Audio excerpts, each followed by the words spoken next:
बिस्मिल्लाहिर्रहमानिर्रहीम। अस्सलाम वालेकुम डियर स्टूडेंट्स। आई होप कि आप सब ठीक ठाक हैं, खैरियत से हैं।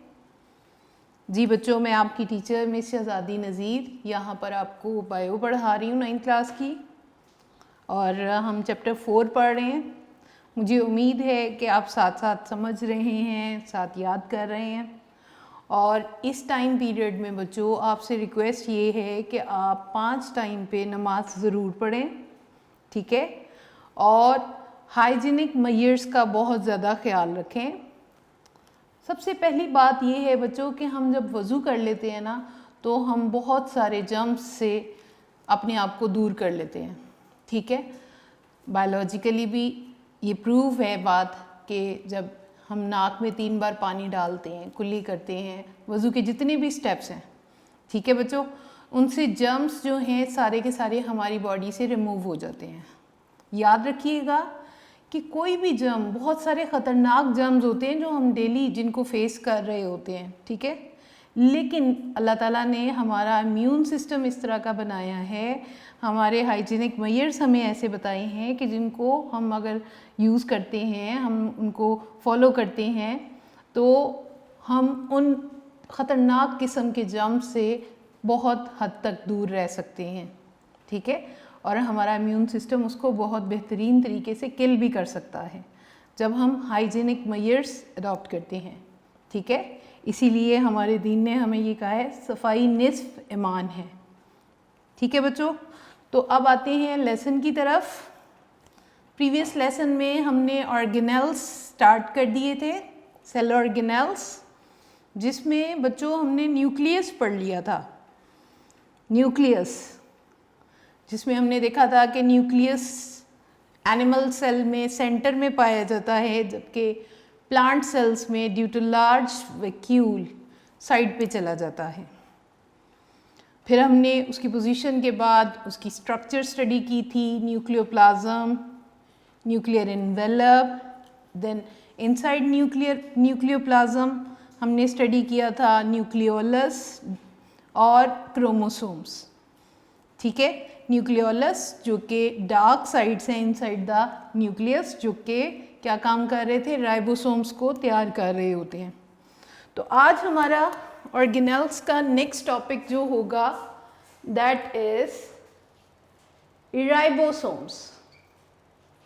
राइबोसोम्स क्या है और अब हम देखेंगे कि कहाँ पे पाए जाते हैं और क्या फंक्शन परफॉर्म करते हैं। Ribosomes are tiny granular structures. Granular structures present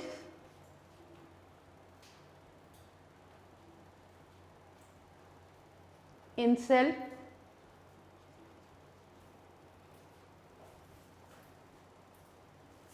without a proper membrane, without bounded by membrane.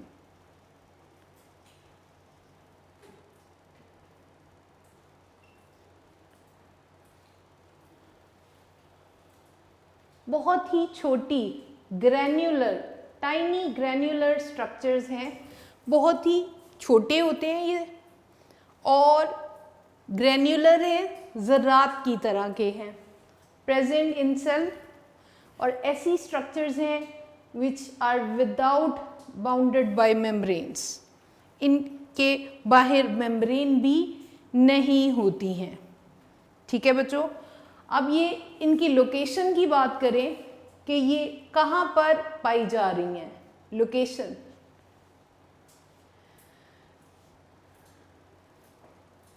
these are found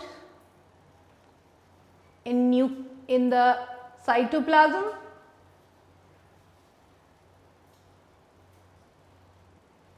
cytoplasm में पाई जाती हैं और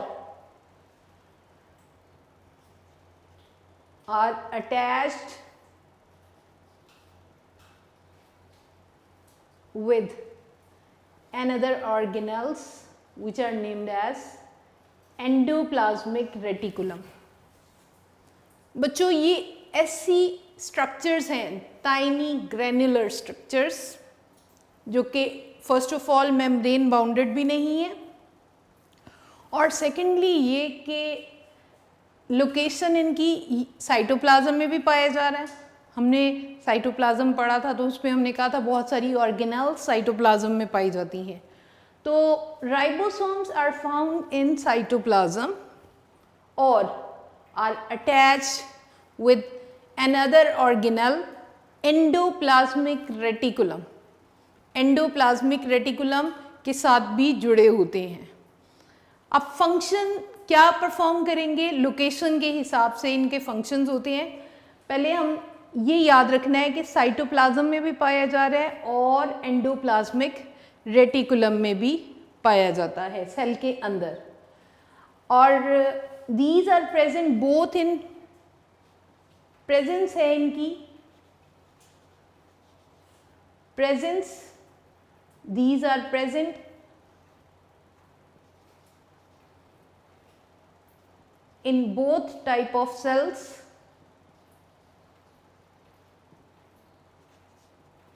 prokaryotic and eukaryotic. बच्चों प्रोकैरियोटिक वो हैं जो मेम्ब्रेन बाउंडेड ऑर्गेनेल्स नहीं रखते हैं, एंड यूकैरियोटिक सेल्स जो मेम्ब्रेन बाउंडेड ऑर्गेनेल्स रखते हैं। इन दोनों में ये पाया जाता है। These are found in both type of cells, prokaryotic and eukaryotic cells. ये और बात है कि यूकैरियोटिक सेल्स का राइबोसोम बड़ा होता है और जो प्रोकैरियोटिक सेल्स का राइबोसोम होता है वो छोटा होता है।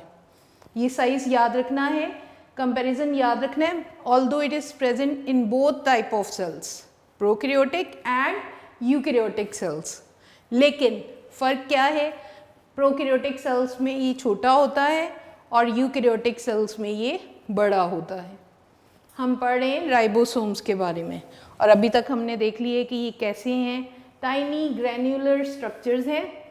और अगर हम इसको डायग्रामेटिकली देखें तो ये सेल के अंदर साइटोप्लाज्म में भी पाए जाते हैं, और एक दूसरी स्ट्रक्चर है जिसको हम यहाँ पर स्टडी करेंगे डिटेल से नेक्स्ट लेसन में, यहाँ ऑर्गेनेल्स ही के टॉपिक में। दीज आर ER, और इन ER के ऊपर भी ये लोकेटेड होते हैं। इस तरह से दो लोकेशंस हैं, इन साइटोप्लाज्म और दूसरा एंडोप्लाज्मिक रेटिकुलम पे भी ये पाए जा सकते हैं। ठीक है जी बच्चों, फिर हमने लोकेशन की बात की कि these are found in cytoplasm और एंडोप्लाज्मिक रेटिकुलम। प्रेजेंस इनकी बात करेंगे तो these are found in both type of cells, prokaryotic and eukaryotic, दोनों सेल्स में है, लेकिन दोनों में एक जैसा नहीं होता है। किस तरह से पाया जाता है, प्रोकैरियोटिक सेल्स में राइबोसोम्स का साइज छोटा होता है और यूकैरियोटिक सेल्स में ये बड़े साइज में पाया जाता है। ये सिंथेसाइज कहाँ पे होते हैं, साइट फॉर सिंथेसिस हम पढ़ चुके हैं प्रीवियस लेसन में। कहाँ पे तैयार होते हैं ribosomes, site for synthesis. Ribosomes की तैयारी की जगह क्या है, ये इनसाइड न्यूक्लियोलस, इनसाइड न्यूक्लियोलस जो कि न्यूक्लियस के अंदर पाया जाता है, न्यूक्लियोलस, वहाँ पर RNA और प्रोटीन्स मिलकर इसको तैयार करते हैं। साइट फॉर सिंथेसिस है इनसाइड न्यूक्लियोलस, राइबोसोम्स तैयार होते हैं। अब हम बात करेंगे इसके फंक्शन की, काम क्या करता है राइबोसोम्स, क्या फंक्शन परफॉर्म कर रहे हैं।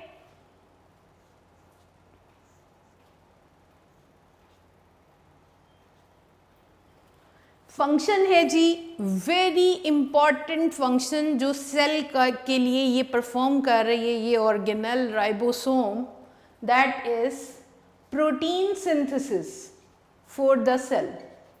सेल के लिए प्रोटीन तैयार करते हैं, ये सेल के लिए प्रोटीन तैयार करते हैं।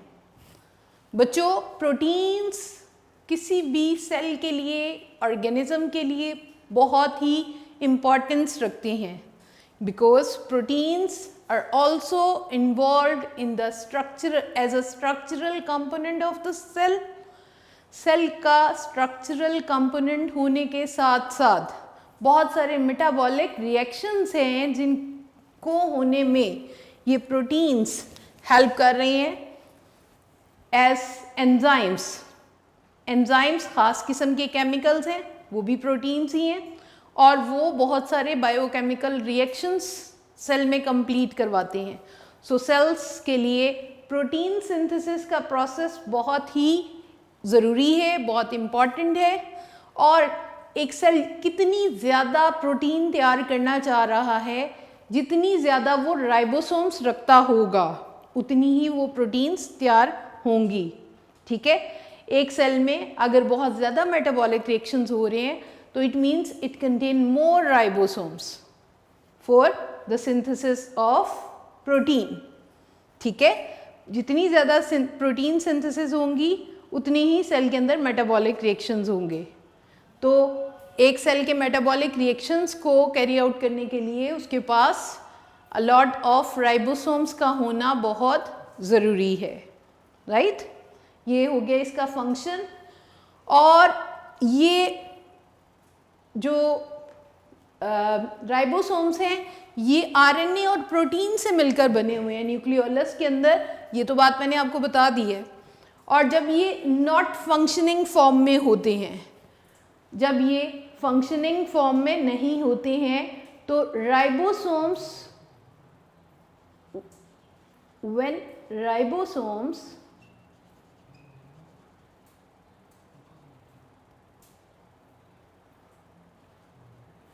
are not in functioning form, are not functioning, जब काम नहीं कर रहे होते हैं, they disassemble, disassemble अलग-अलग हो जाना, सेपरेट हो जाना, बिखर जाना, टूट जाना, disassemble, disassemble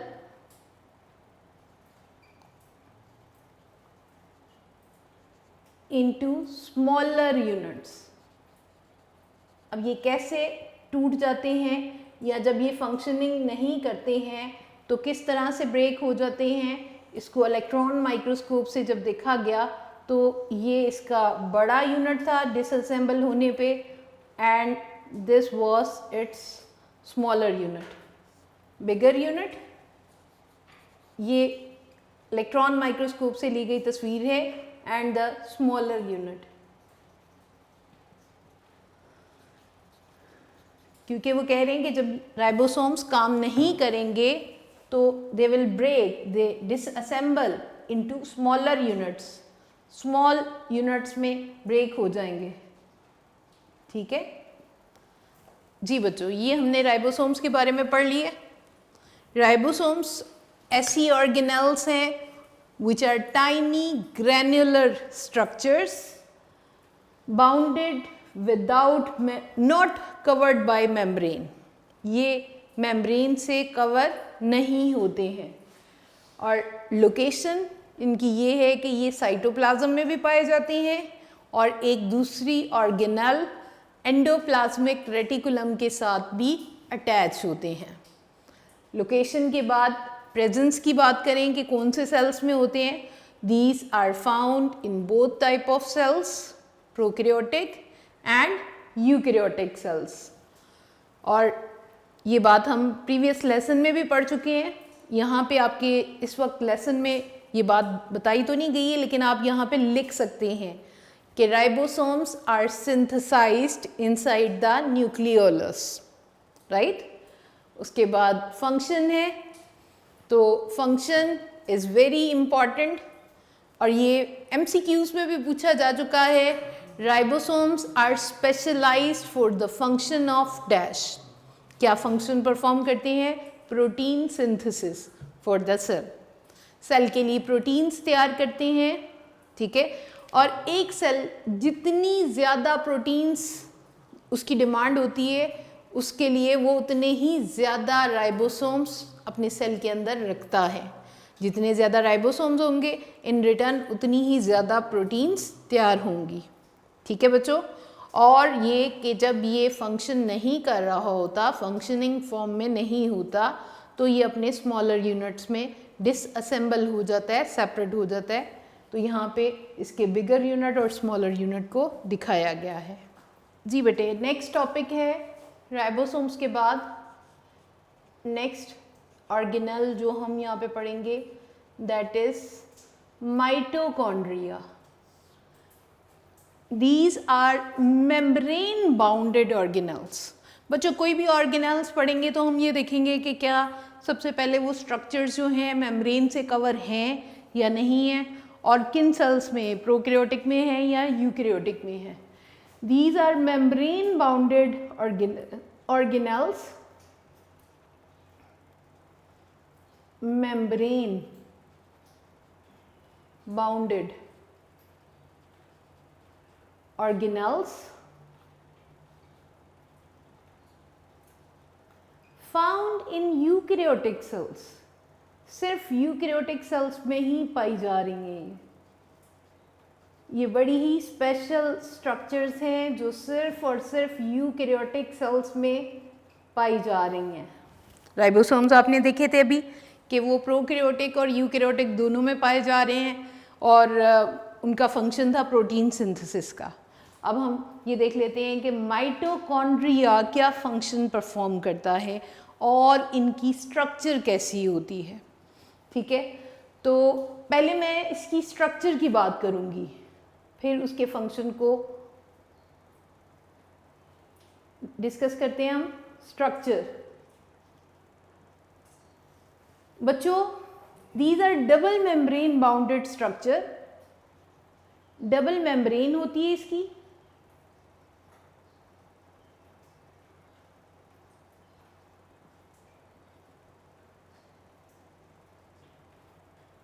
double membrane bounded है। यहाँ पे मैं आपको इसकी डायग्राम भी ड्रॉ करके दिखा देती हूँ।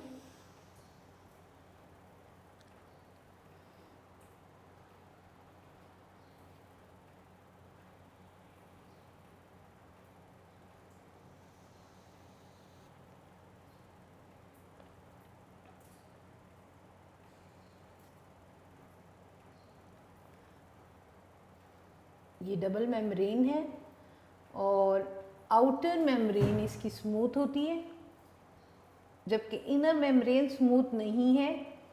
इनर मेम्ब्रेन अंदर की तरफ फिंगर लाइक फोल्ड्स बनाए हुए हैं, लाइक दिस।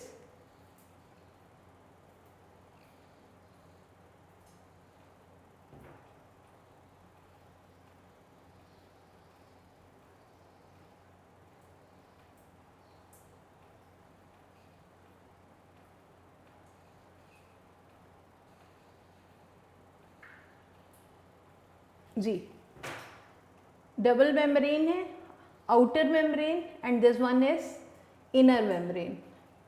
आप देख सकते हैं आउटर मेम्ब्रेन स्मूथ है, आउटर मेम्ब्रेन स्मूथ है, बिल्कुल स्ट्रेट फॉर्म में पाई जा रही है।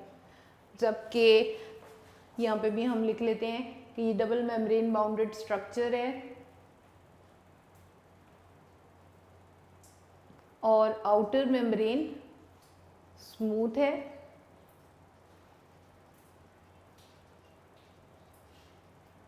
Smooth. Inner membrane, inner membrane कैसी है? गिव राइस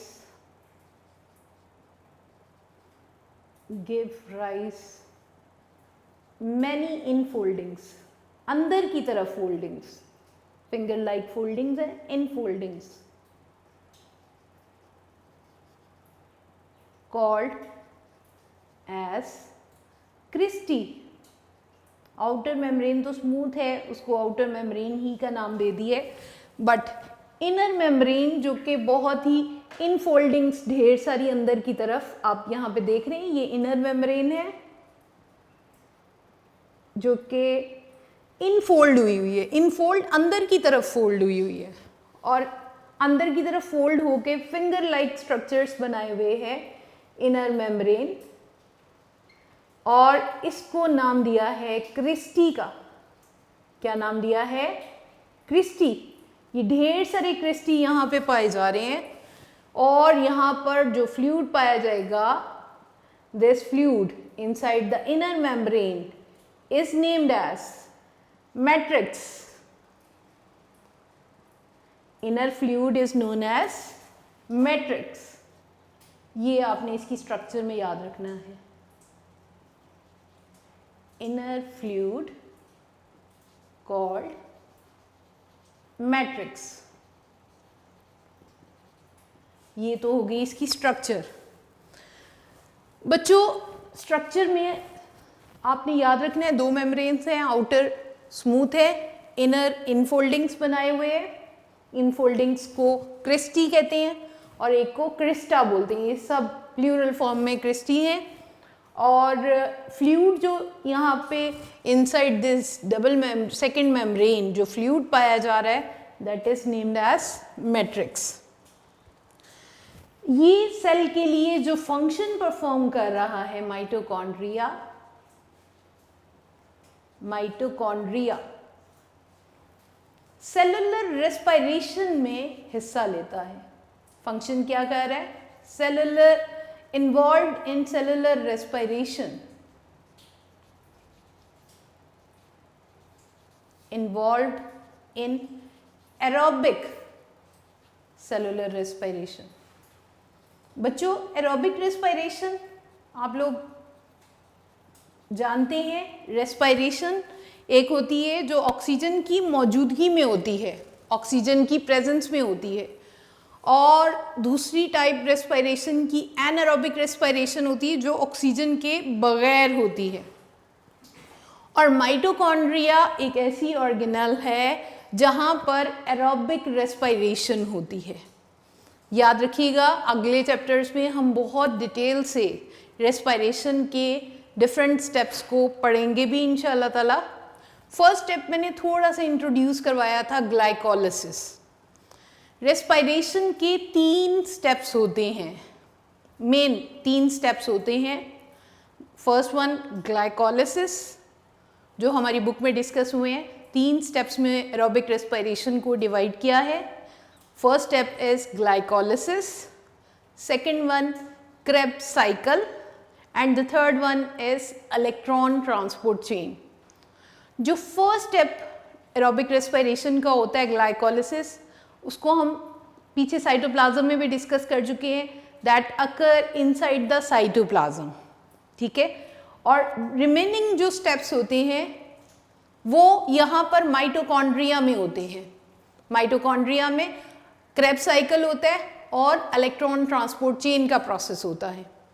इसको हम बहुत डिटेल से 7th चैप्टर में इंशाल्लाह पढ़ेंगे, लेकिन यहाँ पर इस चीज़ को समझने के लिए कि माइटोकॉन्ड्रिया का फंक्शन क्या है, involved in aerobic respiration and are considered as power house of the cell. ये क्या है? Are called power house of the cell. क्यों पावर हाउस क्यों कहते हैं? क्योंकि ये एनर्जी प्रोड्यूस करते हैं, रेस्पिरेशन के ज़रिए से बहुत ज़्यादा एनर्जी प्रोड्यूस करते हैं, इसलिए इनको power house of the cell भी कहते हैं। ठीक है, क्योंकि ये सेल के लिए जितनी भी एनर्जी रिक्वायर है माइटोकॉन्ड्रिया ने एरोबिक रेस्पिरेशन के ज़रिए से प्रोड्यूस करनी है। जहाँ राइबोसोम्स, अभी हमने स्टडी की है प्रीवियस, अभी थोड़ी देर पहले में, कि ribosomes are involved in protein synthesis.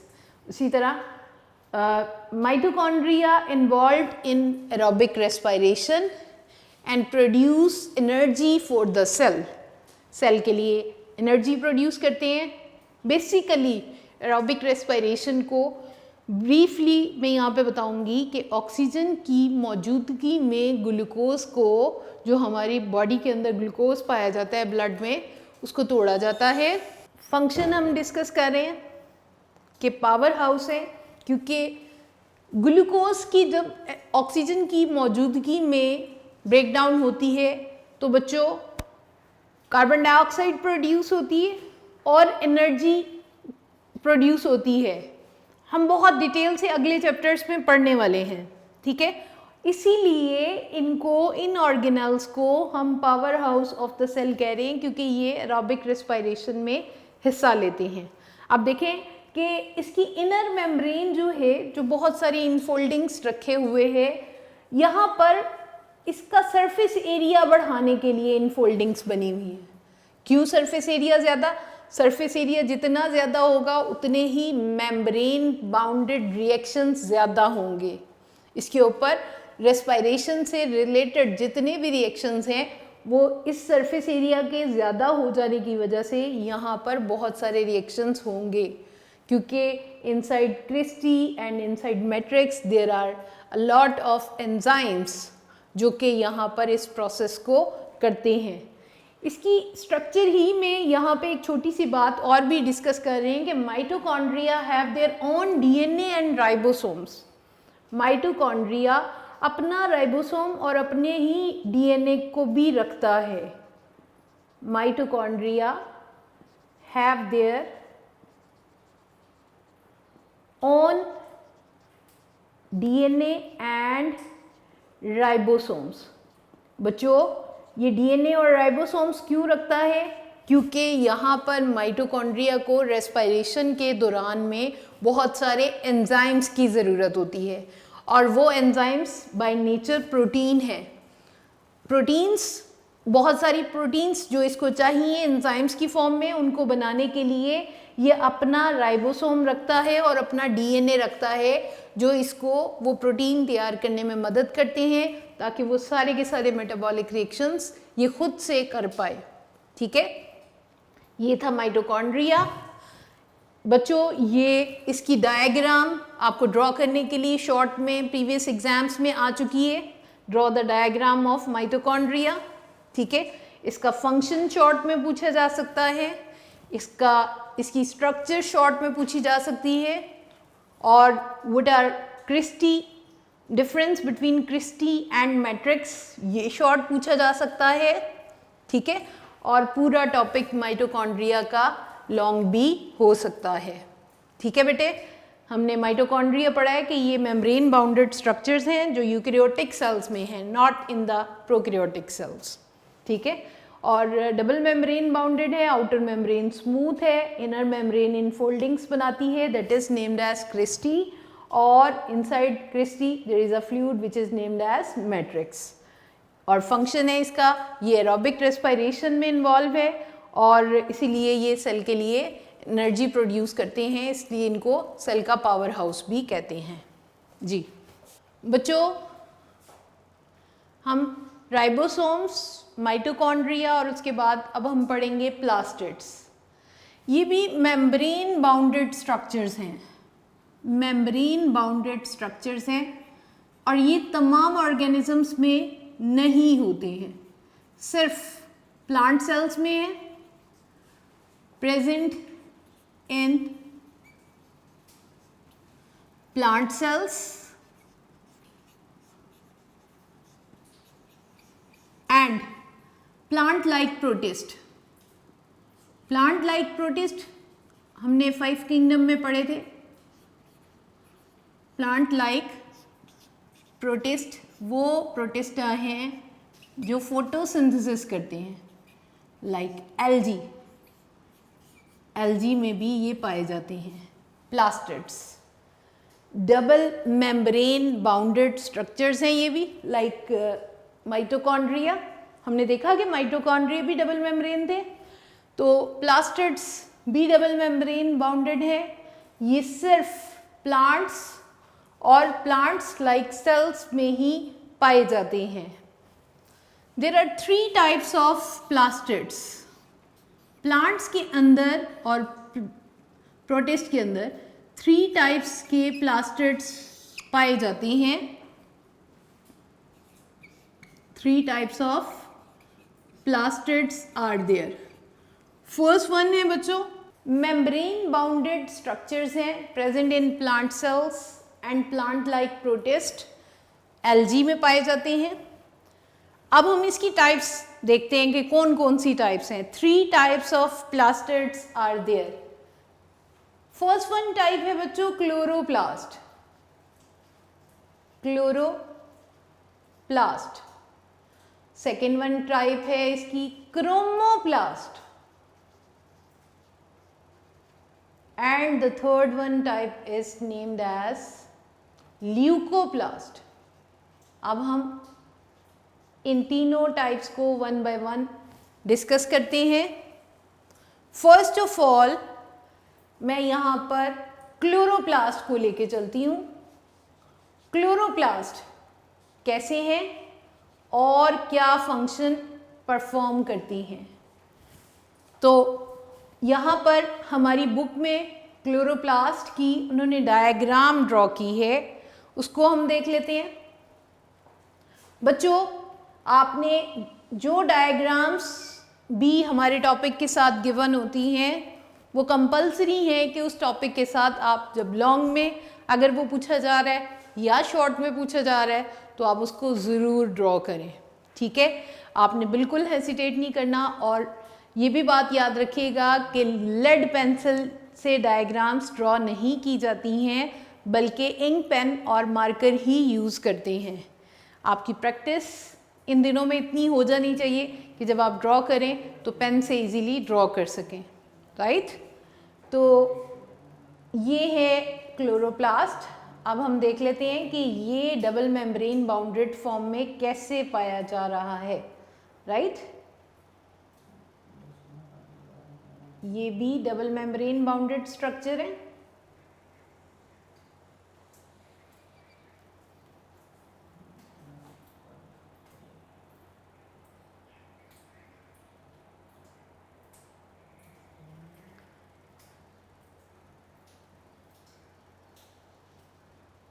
और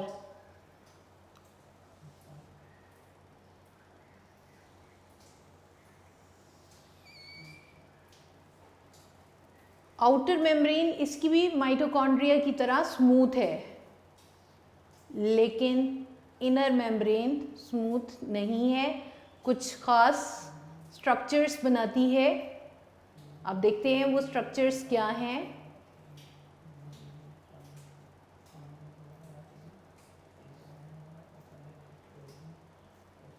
बच्चों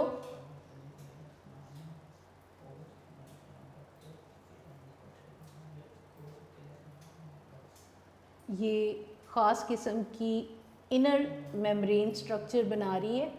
this is the outer membrane. ये आउटर मेम्ब्रेन है, ठीक है। और इनर मेम्ब्रेन यहाँ पर बहुत सारी छोटी छोटी थैलियाँ सैक्स बनाए हुए हैं और ये सैक्स इकट्ठी जुड़ी भी हुई हैं ढेर सारी। ये देखें,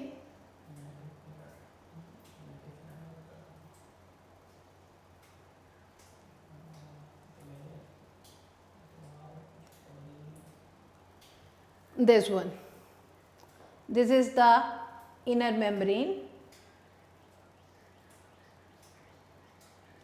ये इनर मेम्ब्रेन है जो कि यहाँ पर मैं सिंगल यूनिट इसका ड्रॉ करके दिखाती हूँ आपको।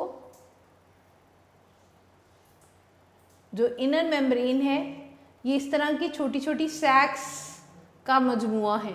ये एक सैक जो है इस तरह की जो एक स्ट्रक्चर है that is named as thylakoid. Thylakoid बच्चों इसकी भी आउटर मेम्ब्रेन स्मूथ है जबकि inner membrane give rise sac like structure. ये सैक कहते हैं छोटी छोटी थैलियाँ या बैग लाइक स्ट्रक्चर है। सैक लाइक स्ट्रक्चर को हमने नाम दिया है थैलाकॉइड का, और ये थैलाकॉइड एक स्टॉक की फॉर्म में है। ये ढेर जो है, स्टॉक जो सारे का सारा थैलाकॉइड्स का है, इसको कहते हैं, इस स्टॉक को बच्चों नाम देते हैं ग्रेनम का। क्या नाम देते हैं? ग्रेनम। ग्रेनम एक स्ट्रक्चर थी, एक सैक जो इनर मेम्ब्रेन से बन रही थी, that was named as thylakoid. और जब ये स्टॉक की फॉर्म में, ढेर की सूरत में ये सैक्स थी, तो उनका नाम हमने रख दिया है ग्रेनम। और ये ग्रेनम भी एक फ्लूइड के अंदर पाया जा रहा है। ये थैलाकॉइड्स के अंदर भी एक फ्लूइड पाया जाता है, इसको नाम देते हैं स्ट्रोमा का। बच्चों, these are named as thylakoid, और थैलाकॉइड के स्टॉक को हमने नाम दे दिए ग्रेनम का, जबकि जो फ्लूइड प्रेजेंट है इनसाइड दिस, हमने इसको नाम दिया है स्ट्रोमा का। अब ये जो स्ट्रक्चर्स हैं, these are performing the function of photosynthesis। बच्चों, ये जो थैलाकॉइड्स हैं, इनके अंदर एक खास पिगमेंट पाया जाता है, खास ग्रीन कलर पाया जाता है, that is named as chlorophyll. Chlorophyll green pigment के साथ साथ कुछ खास और भी पिगमेंट्स रखते हैं, that are named as associated pigments। In thylakoid membrane के अंदर क्लोरोफिल ग्रीन पिगमेंट होता है और उसके साथ कुछ दूसरे एसोसिएटेड पिगमेंट्स होते हैं, जो यहाँ पर फोटोसिंथेसिस का प्रोसेस करने में हेल्प करते हैं। This chlorophyll have the ability to absorb sunlight, जिसकी वजह से क्लोरोप्लास्ट का फंक्शन क्या है? फोटोसिंथेसिस करना। ठीक है, फर्दर डिटेल इसकी भी हम फोटोसिंथेसिस में अगले चैप्टर्स में डिस्कस करेंगे कि फोटोसिंथेसिस किस तरह से होती है, एलेबोरेट फॉर्म में डिस्कस करेंगे। ठीक है, now the second one type is chromoplast. ये क्या होते हैं, कहाँ पे पाए जाते हैं? बच्चों, अगर मैं कहूँ कि आपने ये देखे हुए हैं, तो आप कहेंगे कि नहीं देखे हुए। Yes, you have seen, have you seen the bright colored petals and fruits like mango, like orange? जितने भी फलों और फूलों के ब्राइट कलर्स हैं, वो सेकेंड टाइप ऑफ प्लास्टिड्स की वजह से है, that is named as chromoplast. Chromoplast bright colour के साथ एसोसिएटेड है, एसोसिएटेड विथ ब्राइट कलर्स, और ये उन सेल्स में पाए जाते हैं present in cells of fruits and flowers. Fruit और फ्लावर के सेल्स में पाए जाते हैं, और फ्रूट और फ्लावर में जितने भी ब्राइट कलर हैं वो इस second type of plastid chromoplast की वजह से है, और ये फूलों की पॉलिनेशन के अमल में हेल्प करते हैं, पॉलिनेशन को कंप्लीट करते हैं, और उसके अलावा फ्लावर्स में पॉलिनेशन के साथ साथ फ्रूट्स के अंदर ये डिस्पर्सल का काम करती हैं। जितने ज़्यादा फ्रूट्स अट्रैक्शन रखते होंगे वो दूर दूर तक बिखर जाते हैं, और उससे उस प्लांट का सर्वाइवल उसके सीड के ज़रिए से और भी स्ट्रॉन्ग हो जाता है। ये थी second type chromoplast. Now the third type is leucoplast. बच्चों, थर्ड टाइप कौन सी है? ल्यूकोप्लास्ट। ये MCQs में भी पूछा जा सकता है। Leucoplast is the third type of plastids.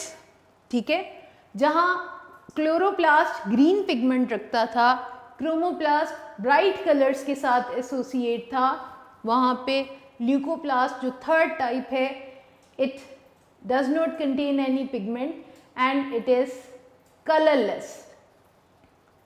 Colourless होते हैं ये जिन सेल्स में पाए जाते हैं वहाँ पे कोई पिगमेंट नहीं रखते हैं, और फंक्शन क्या है इनका, हेल्प्स टू स्टोर फूड, ये फूड को स्टोर करने में मदद करते हैं. Helps to store food like carbohydrates, lipids, starch and protein, इनको स्टोर करते हैं. ये कलरलेस है, थर्ड टाइप है प्लास्टिड की, और प्लांट्स के उन सेल्स में पाए जाते हैं जो नॉन फोटोसिंथेटिक हैं. नॉन फोटोसिंथेटिक मीन्स जो फोटोसिंथेसिस नहीं करते हैं. ये रूट्स में हो सकते हैं. ल्यूकोप्लास्ट ये आपकी बुक में डिस्कस नहीं हुआ, लेकिन आपने ये याद रखना है क्योंकि ये कलरलेस है, नॉन फोटोसिंथेटिक है, यानी फोटोसिंथेसिस तो करेंगे नहीं, इसलिए ये कहाँ पे पाए जाएंगे, ये रूट्स में या सीड्स के अंदर पाए जा सकते हैं. तो इस तरह बच्चों आज हमने 3 पॉइंट्स, 3 ऑर्गेनल्स पढ़ी हैं. फर्स्ट वन हमने राइबोसोम्स पढ़ा, सेकंड वन माइटोकॉन्ड्रिया, और थर्ड वन हमने पढ़ा है प्लास्टिड्स. ये तीनों ही लॉन्ग में भी आ सकते हैं. प्लास्टिड से रिलेटेड जो शॉर्ट हैं, आपको प्लास्टिड क्लोरोप्लास्ट में जो फर्स्ट स्ट्रक्चर आ सकती है, what is the difference between thylakoid and stroma, ठीक है, और व्हाट आर क्लोरोप्लास्ट, ये मुकम्मल भी पूछा जा सकता है. सेकेंड टाइप जो क्रोमोप्लास्ट है, ये शॉर्ट में फ्रीक्वेंटली आ चुकी है, व्हाट आर क्रोमोप्लास्ट, या फिर व्हाट आर ल्यूकोप्लास्ट, ये भी शॉर्ट में आ सकता है, आ चुका है. और लॉन्ग में right a note on plastids भी प्रीवियस एग्जाम्स में आ चुका है. ये आपने आज याद करना है.